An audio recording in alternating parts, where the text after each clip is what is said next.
കഴിഞ്ഞ ദിവസങ്ങളിലൊക്കെ തന്നെ വലിയ ചർച്ചയായതാണ് കഴക്കൂട്ടം എംഎൽഎയും മുൻ കേന്ദ്രമന്ത്രിയുമായ വി മുരളീധരൻ കുട്ടികൾക്ക് ഈ പ്രവേശനോത്സവ സമയത്ത് ഡെസ്കിൽ ഇങ്ങനെ മിഠായി ഇട്ടുകൊടുത്ത്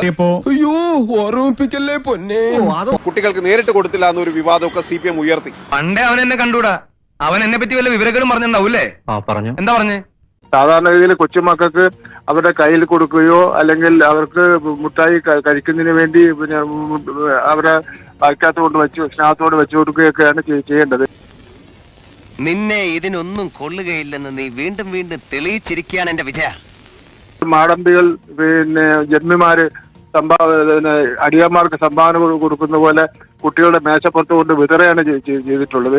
ഓരോരോ പട്ടിത്തീട്ടങ്ങളെ ആരായത് നിന്നോട് പറഞ്ഞത്? ആരും പറഞ്ഞല്ല, ഞാൻ ചുമ്മാ ഊഹിച്ചതാ.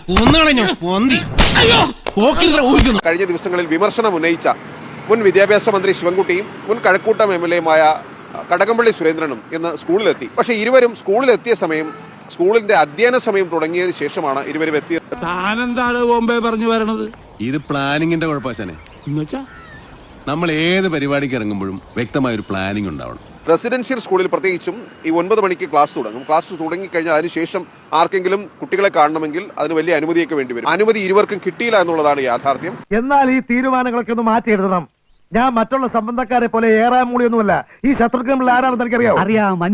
കുറെ സമയം അവർ കാര്യങ്ങളൊക്കെ അധ്യാപകരുമായിട്ട് സംസാരിച്ചിരുന്നതിന് ശേഷം അനന്തൻ ഇവിടുന്ന് പോണം. പ്രഭാകരാ പതുക്കെ. അവർ അതായത് ഈ മടങ്ങുമ്പോൾ കുട്ടികൾക്ക് കൊണ്ടുവന്ന മിഠായി അധ്യാപകർക്ക് കൊടുത്തിട്ട് നിങ്ങൾ സൗകര്യം പോലെ കുട്ടികൾക്ക് കൊടുത്തോളൂ, ഞങ്ങൾ പിന്നീട് വന്ന് കുട്ടികളെ കണ്ടോളാം എന്ന് പറഞ്ഞ് ആശ്വസിപ്പിച്ച് മടങ്ങി. നീ എവിടെ പരിപാടി അവതരിപ്പിച്ചാലും ഇത് തന്നെയാണല്ലോ നിന്റെ വിധി. ഒരു സംശയം, ഏതെങ്കിലും തരത്തിൽ ഒരുപക്ഷെ മുൻ വിദ്യാഭ്യാസ മന്ത്രിയായ ശിവൻകുട്ടിക്ക് എന്താണ് ഒരു സ്കൂളിന്റെ പ്രവർത്തന സമയത്തെ കുറിച്ച് കൃത്യമായി ധാരണ ഉണ്ടായിരുന്നില്ല. എന്ത് ചെയ്യാം, ഹതഭാഗ്യരായവർക്ക് ദൈവം തലച്ചോറ് കൊടുത്തില്ല, അതിന്റെ പേരിൽ ബുദ്ധിയുമില്ല.